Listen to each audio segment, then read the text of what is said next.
नमस्कार दोस्तों, आप सभी मित्रों का हमारे इस YouTube चैनल में स्वागत है। तो दोस्तों, आज मैं आप सभी के लिए एक भोजपुरी सॉन्ग लेकर आया हूँ जो सैड सॉन्ग है दोस्तों।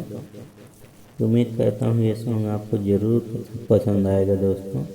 और इतना प्यारा सॉन्ग है, इसमें दोस्तों एक लड़का है अपने अंदर का भावना जो है इस गीत के माध्यम से प्रकट कर रहा है। किस प्रकार कर रहा है वो मैं अभी आपको सुनाता हूँ, और इसकी धुन कैसी बनी हुई है वो भी बताता हूँ। 2 अंतरे का सॉन्ग है दोस्तों ये। तो दोस्तों चलिए मैं इसको आपको दिखाता हूँ, और आप नए हैं हमारे इस चैनल पर तो इसको सब्सक्राइब कर लीजिए, जिससे मैं कोई भी वीडियो अपलोड करूँ तो उसको आप देख पाएँ। तो दोस्तों जैसे आपको दिखाई दे रहा है कि प्यार के चक्का जब से चलल बा, मन में ना जाने का हो रहल बा, दिल में ऐसन तड़प हो गईल बा, प्यार के चक्का जब से चलल बा। तो दोस्तों इस प्रकार ये मुखड़ा हुआ, और अंतरा इसमें जो है वो भी बहुत प्यारे प्यारे शब्द हैं अंतरे में। तो चलिए हम इसको मुखड़े को जो है धुन में करते हैं। इसकी धुन कैसी बनी हुई है। प्यार के चक्का जब से चलल बा,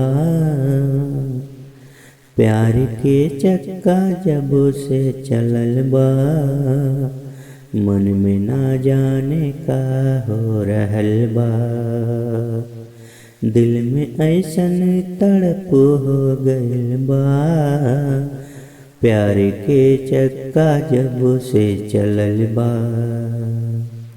प्यार के चक्का जब से चलल बा, दिल में ऐसन तड़प हो गइल बा, प्यार के चक्का जब से चलल बा, प्यार के चक्का जब से चलल बा। जाके अब हमके लागल पता हो, प्यार के कांटा कैसन चुभेला, दर्द बढ़ जाला हद से भी ज्यादा, नाही तनिको केहू के दिखेला।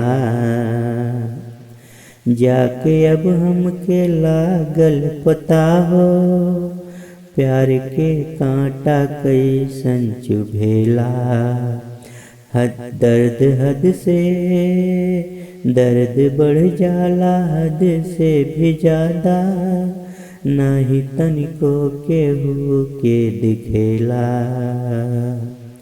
दिल के चैना तनी दिया उड़ल बा,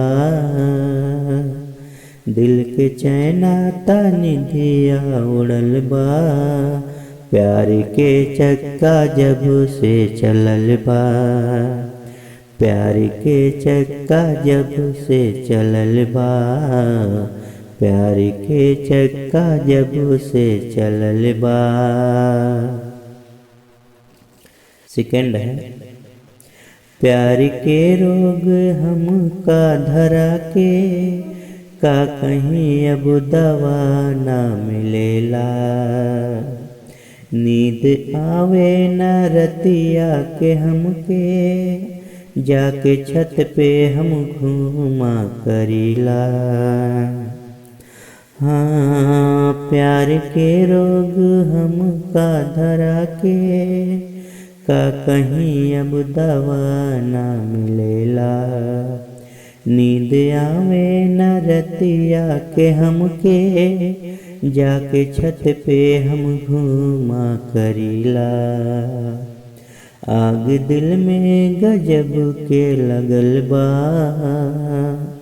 आग दिल में गजब के लगल बा, प्यार के चक्का जब से चलल बा, प्यार के चक्का जब से चलल बा, दिल में ऐसन तड़प हो गइल बा,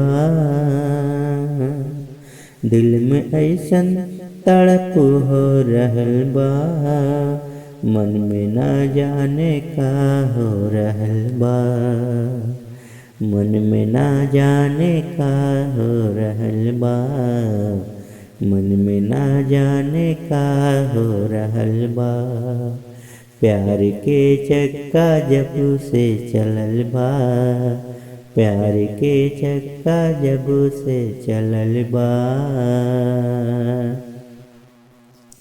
तो दोस्तों उम्मीद करता हूँ ये आपको ज़रूर पसंद आया होगा, और कैसा है आप कमेंट में ज़रूर बताइएगा।